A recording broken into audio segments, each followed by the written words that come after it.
नमस्कार। मैं ममता चौरसिया, हिंदी अध्यापिका, आज आपको हिंदी भाषा में प्रयोग होने वाले समास के विषय में बताऊंगी। आज की परीक्षाओं में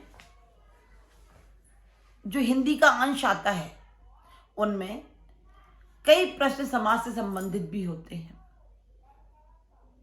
और परीक्षार्थियों को उनकी बहुविकल्प छांटने में बहुत मुश्किल होती है, क्योंकि छोटी छोटी शंकाएं जो समास के प्रति होती हैं वो हर परीक्षार्थी की बहुत स्पष्ट नहीं होती।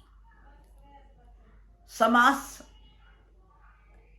हिंदी का एक महत्वपूर्ण पक्ष है जिसे हर परीक्षार्थी को आना चाहिए। तो आइए हम समझते हैं समास। यह शब्द आपने पहले सुन रखा होगा कि समास क्या होता है। तो समास को अगर हम देखें तो समास जो शब्द है वो दो शब्दों से मिलकर बना है, सम प्लस आस। सम प्लस आस। सम माने बराबर और आस माने अर्थ यानी आशय। तो जब दो शब्द, ध्यान देने वाली बात है, यहां हम शब्द बोल रहे हैं बार बार, क्योंकि अगर धोखे से भी आपके मन में ये बात आती है कि हम वर्ण बोल रहे हैं तो वर्ण और शब्द का अंतर पहले तो आपको मालूम होना चाहिए। वर्ण एक इकाई है और उस इकाई का मेल है शब्द। तो यहां हम समास पढ़ रहे हैं जिनमें हमें शब्दों का महत्व मालूम होना चाहिए, क्योंकि अगर हम वर्ण बोल देंगे कि वर्णों के मेल को तो बन जाएगी संधि, और हम पढ़ रहे हैं समास। तो हमें क्या देखना है? शब्द। दो शब्दों का मेल हो, उनसे एक नया शब्द बने और उस शब्द का क्या हो? आशय हो यानी अर्थ हो। ऐसे शब्द के मेल को समास कहते हैं। अब यूं तो समास के अलग अलग व्याकरण शास्त्रियों ने कई प्रकार बताए हैं, लेकिन मुख्य जो प्रकार हैं 6, जिन्हें भी हम पढ़ रहे हैं, उन 6 प्रकार से ही लगभग व्याकरण का पूरा कार्य हो जाता है। तो हम पहला पढ़ते हैं, द्वंद्व समास। देखिए बच्चों, द्वंद्व बोलना आना चाहिए। द में व वृत्ति रेख लगा हुआ, आधा ना और द्वा, द्वंद्व। आप लोगों ने सुन रखा होगा द्व। द्व माने हिंदी में, संस्कृत में दो होते। द्व, द्वा यानी दो, द्वितीय विभक्ति आदोज है, दो यानी दो। अब हम आते क्या, दो क्या चाहिए हमें? दो शब्दों का मेल तो चाहिए ही था, लेकिन दो कुछ ऐसी चीज चाहिए जो साथ साथ हो। दो संज्ञा, ध्यान से सुनेंगे सब लोग। दो विलोम, हम संज्ञा के साथ ऐसे ले सकते हैं। दो सर्वनाम, दो क्रिया, दो विशेषण, दो विलोम, दो लिंग, दो वचन। इनमें से कोई भी चीज, दो संज्ञा हो सकती हैं, दो सर्वनाम हो सकती हैं, दो विशेषण हो सकती हैं, दो पर्यायवाची हो सकते हैं, दो विलोम हो सकते हैं, साथ साथ हूं, साथ साथ, एक साथ, और दोनों के बीच में छोटा सा डैश जिसे हम योजक चिन्ह कहते हैं।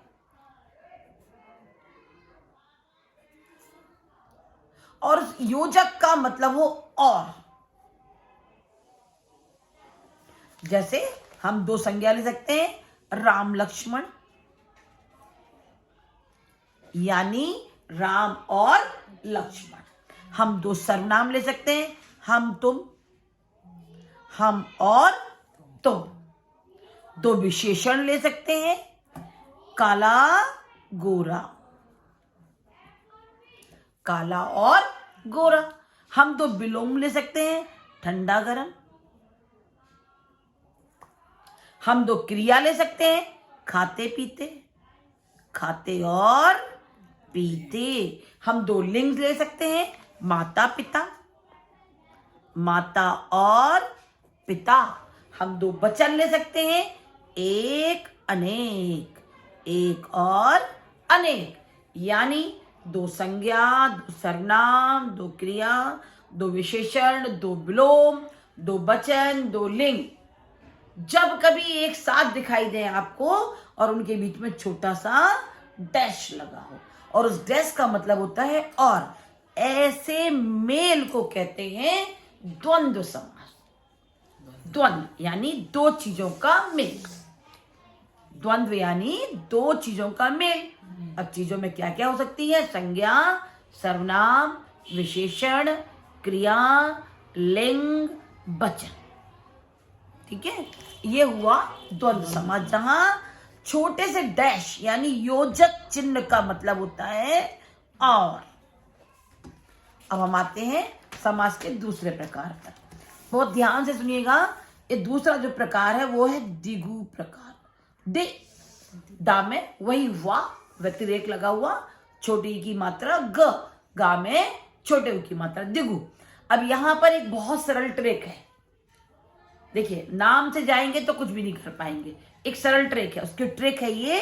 इसमें हमको देखना है गा, गा शब्द आ रहा है, गा अक्षर आ रहा है, गा वर्ण आ रहा है। अब गा से क्या बनता है बच्चों? गा से बनता है गणित, गा से बनती है गिनती। यानी हम मैथ्स नहीं पढ़ रहे हैं, हम लिटरेचर पढ़ रहे हैं, और लिटरेचर में भी तो गिनती बोलते ही है ना। वे शब्द जिनमें हमारे मुंह से गिनती निकल जाए, यानी संख्या, यानी अंक। हम मुंह से कोई अंक बोल दे, यानी हमें दो शब्द का मेल करना है, और वो दो शब्द में पहला शब्द हम हर बार यहां प्लस देख रहे हैं, हमारे पास एक शब्द इस तरफ होता है, एक शब्द इस तरफ होता है, मिला के बनता है समास। तो हमारा पहला शब्द या शब्दांश कैसा होना चाहिए? गिनती वाला, गणित वाला, संख्या वाला, अंक वाला। हम लोग बोल सकते हैं, शुरू कर सकते हैं। दो राह, द्विभाषिया, तीन त्रिकोण, त्रिमूर्ति, चौराहा, चौमुखी, पंच पंचामृत, षड षडानन, सप्त सप्तऋषि, सप्ताह, अष्ट अष्टभुजी, नौ नौ दुर्गा, नवमी, नवरंग, नवरत्न, जो नव से बन रहे हैं वो शब्द बोल सकते हैं। 10 दशकंधर, दशानन, दशमी, 11 एकादशी, एकादश, कुछ भी बोल सकते हैं। ऐसी कोई भी संख्या जो हमारे मुंह से पहले निकले और उसके बाद या तो संज्ञा लगी होती है या विशेषण लगा होता है, तो ऐसे शब्द को बोलते हैं द्विगु समास। ऐसा मेल जिसमें पहला मुंह से निकलने वाला शब्द ग, गणित, गिनती, संख्या या अंक का, उसे बोलते हैं द्विगु समास। ठीक। तीसरा जो हमारा समास होता है, यू समास की कोई हार्ड टेबल रूल नहीं है कि पहला यही होगा, दूसरा यही होगा, तीसरा। हमेशा मेरी ट्रिक ये है कि मैं सरल समास से कठिन की ओर जाती हूँ। सबसे सरल था दो जोड़े हो गए, और उससे सरल हो गया संख्या। अब तीसरी ओर चलते हैं। नाम सुन रखा होगा आपने, एक समास होता है तीसरा, कर्मधारय समास। 6 से अगर आप पढ़ रहे हैं, 6, 7, 8 सब जगह आपने पढ़ा होगा कर्मधारय समास। अब मैंने इसके लिए एक शॉर्ट ट्रिक निकाली, जैसे मैंने द्वंद्व के लिए शॉर्ट ट्रिक निकाली, द्वा यानी दो, द्विगु में गा पकड़ लिया मैंने। अब मैं आपको यहाँ पे एक बहुत शॉर्ट ट्रिक सिखा रही हूँ। कर्मधारय, देखिए कर्म शब्द पकड़ लो आप, धारय माने धारण करने वाला, सुन रखा होगा ना, धारण करने वाला, तो उनके धारय, उसको छोड़ देते हैं। हम लोग कर्म बात करते हैं, तो कर्म माने आप बचपन से पढ़ रहे होंगे, कर्म माने काम, सब जानते हैं। वह अपने कर्म में लगा हुआ है, वह कर्म में लीन है, तो कर्म बनता है काम। काम क्या होता है बच्चों? काम होता है इंसान की जरूरत या आदत, आदत या जरूरत, और यही जरूरत और आदत बन जाती है काम, और ये जरूरत और आदत बन जाती है इंसान की पहचान। ये काम बन जाती है उसकी पहचान, और पहचान क्या होती है? पहचान होती है उसकी विशेषता। वह गाना गाता है, वह नाचता है, वो अच्छा है, वह बुरा है, वह गोरा है, वह काला है, वह सुंदर है, वो सब क्या बन गई? या वह कलाकार है, वह बहुत अच्छा पढ़ाता है, ये सब बन गई उसकी पहचान, और पहचान बन गई विशेषता। और विशेषता को तो आपने बचपन से पढ़ा होगा ग्रामर में, विशेषता का मतलब होता है विशेषण। हम लिटरेचर में देखेंगे तो कर्म क्या है? कर्म है विशेषण। किसी भी व्यक्ति की विशेषता बताने वाले शब्द को विशेषण कहते हैं, और विशेषण ही बन जाता है उसका कर्म। तो अब हम पढ़ रहे हैं समास। समास में हमें दो शब्द चाहिए। तो पहला शब्द कौन सा चाहिए? कर्म वाला, विशेषता वाला। नील गाय, गाय तो हजारों हैं, उस गाय की विशेषता क्या है? वो नीली है। पीतांबर, अंबर माने बस, उस वस्त्र की क्या विशेषता है? कि वो पीला है। रक्त पुष्प, पुष्प तो हजारों हैं, उस पुष्प की यह विशेषता है कि वो रक्त लाल रंग का है।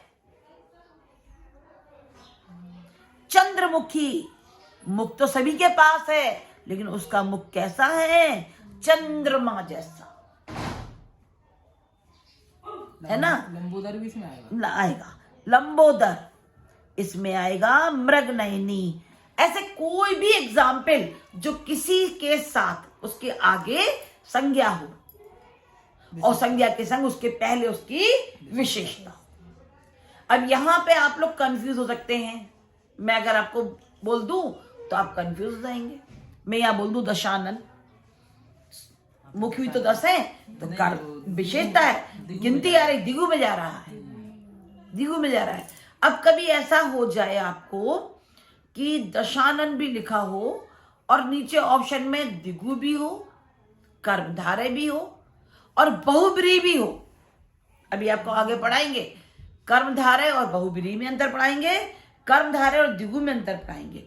यहां क्या है, आपसे ऊपर पूछ लिया, निम्नलिखित दशानन शब्द निम्नलिखित समास का उदाहरण है, और नीचे उन्होंने ऑब्जेक्टिव में दिया है नंबर 1 पर दिगु, नंबर 2 पर कर्मधारय, नंबर 3 पर बहुब्रीहि, और नंबर 4 पर नए तत्पुरुष कुछ भी लिख दिया।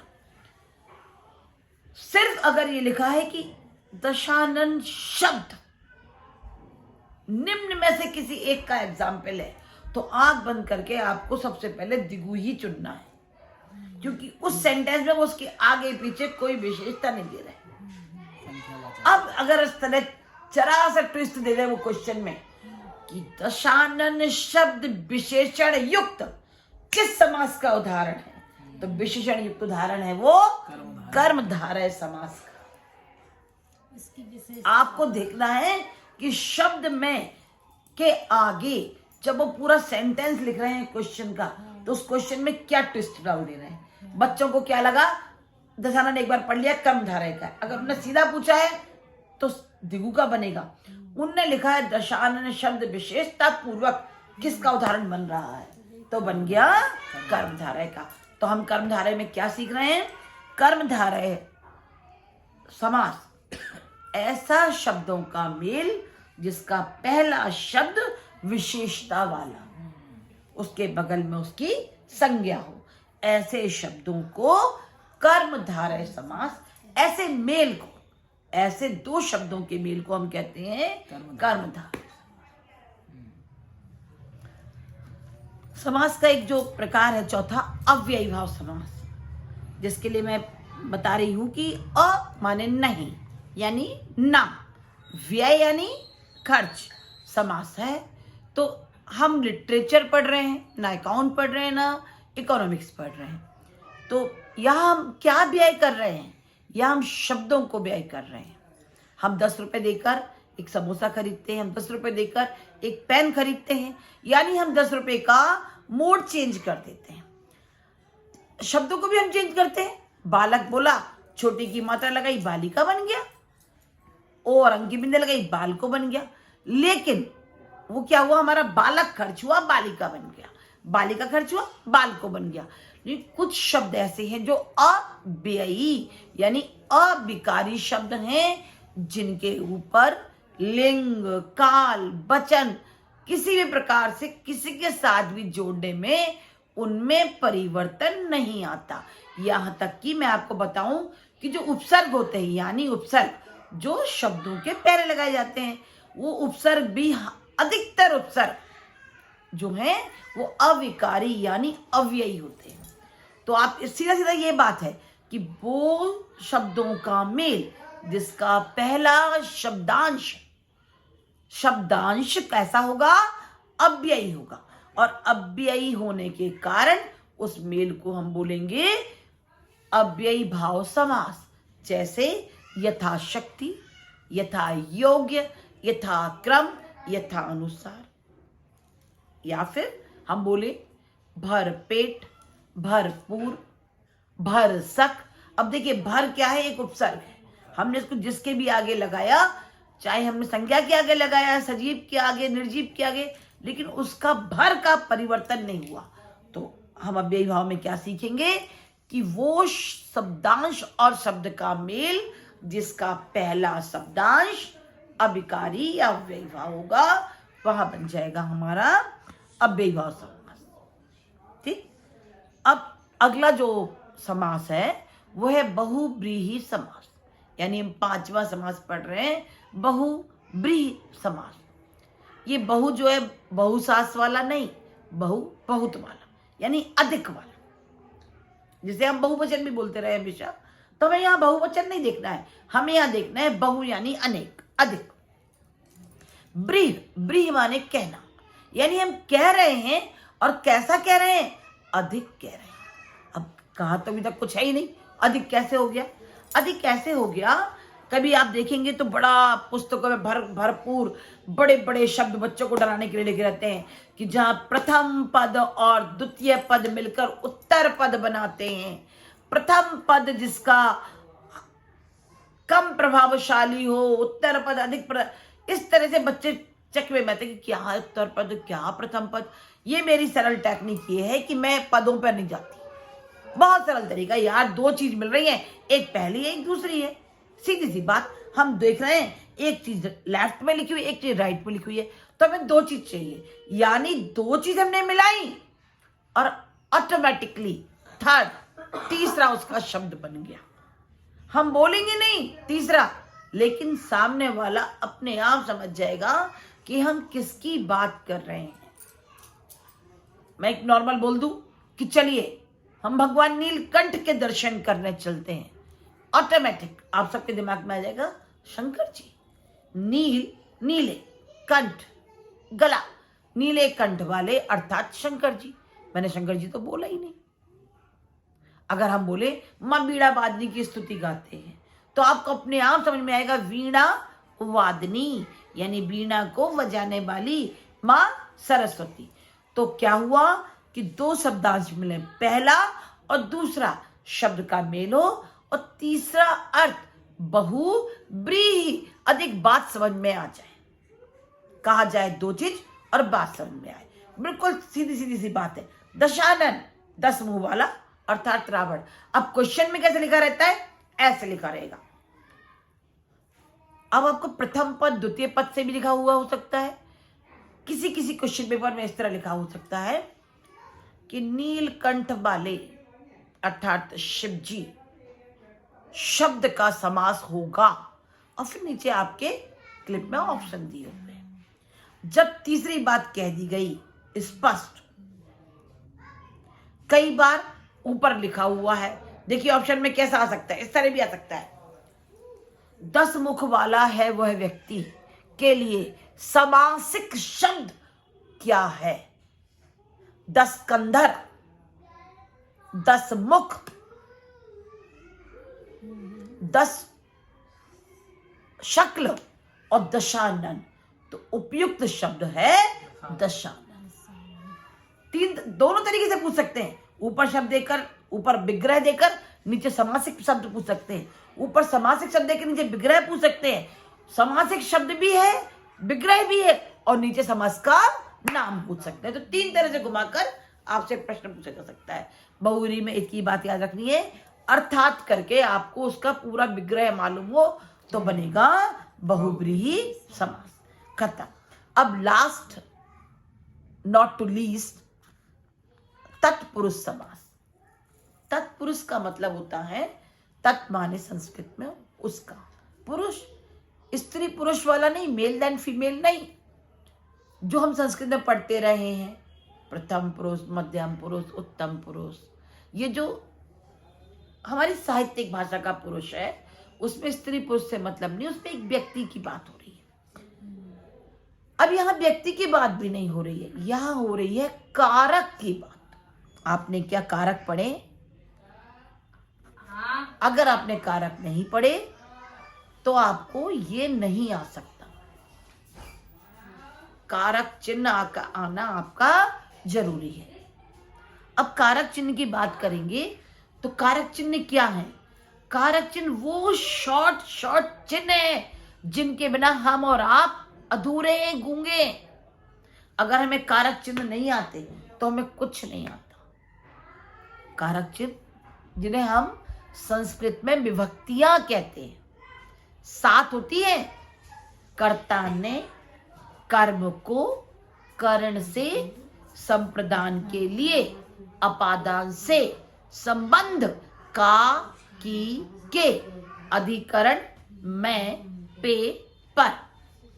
जितनी ये विभक्तियां हैं उन विभक्तियों से एक एक शब्द बनता है, उसे कहते हैं तत्पुरुष समास। और इसीलिए मैंने इसको सबसे अंत में डाला। 100% पुस्तकों में तत्पुरुष समास पहले से रहता है, नंबर 1 पे दे देते हैं। और जहां तत्पुरुष पढ़ा बच्चों ने और बच्चे चकराए, बिल्कुल घबराने की जरूरत नहीं है। देखिए मैं बहुत सरल उदाहरण दूं आपको। पहले आप कारक चिन्ह याद करिए मेरे साथ। कर्ता ने, आपको भी बोलो, कर्म को करण से। अब ये से का मतलब है 7।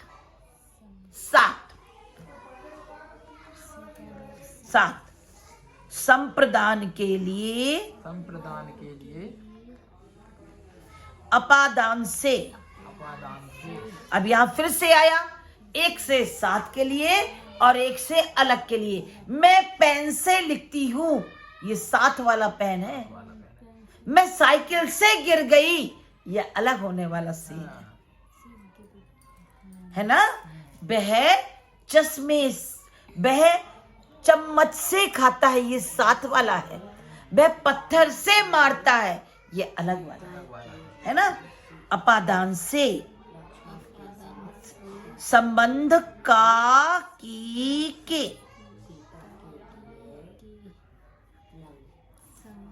और आखिरी है अधिकरण।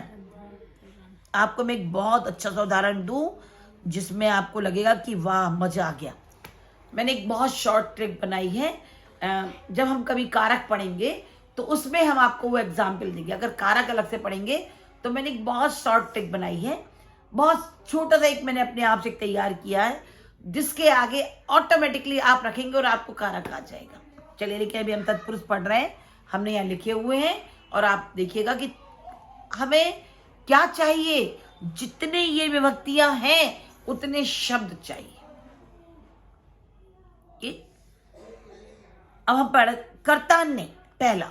तो नॉर्मली कर्ता ने जो भी काम हो रहा है उसके शब्द बड़े कम मिलते हैं, क्योंकि उसके साधारण होता है, मिलते हैं द्वितीय विभक्ति से, यानी कर्म से मिलते हैं। कर्म तत्पुरुष समास से हमें शब्द मिलते हैं, है ना। विदेश गता यानी विदेश को गया। तीसरा लिंग करण से। रोग पीड़ित, रोग से पीड़ित। यानी से साथ वाला है ना, ठीक। चौथा संप्रदान, यहां ले सकते हैं हम हवन सामग्री, हवन के लिए सामग्री। भिक्षादान, भिक्षा के लिए दान। अब हम अपादान अलग वाला पढ़ेंगे, है ना, जो कि अलग से पढ़ना है। तो इसके लिए हम पढ़ सकते हैं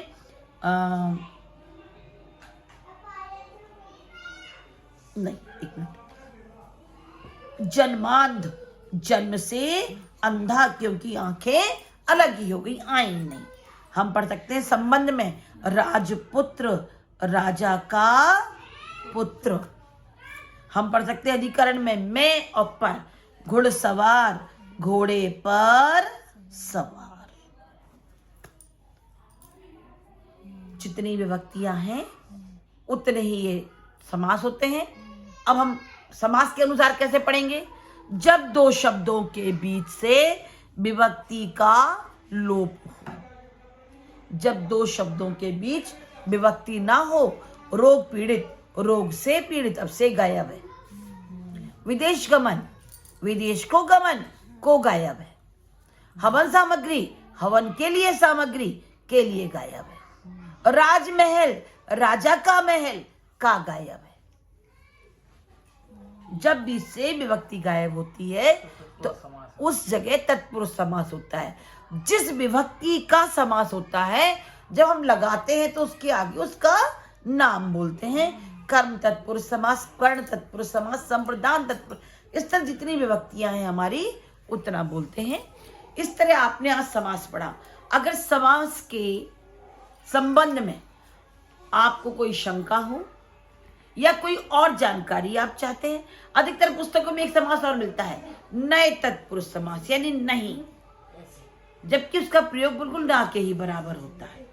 तो ऐसा कभी अगर आपको लगता है कि कुछ और विशेष आपको चाहिए तो आप मुझे कमेंट्स बॉक्स में लिखकर मुझसे पूछ सकते हैं।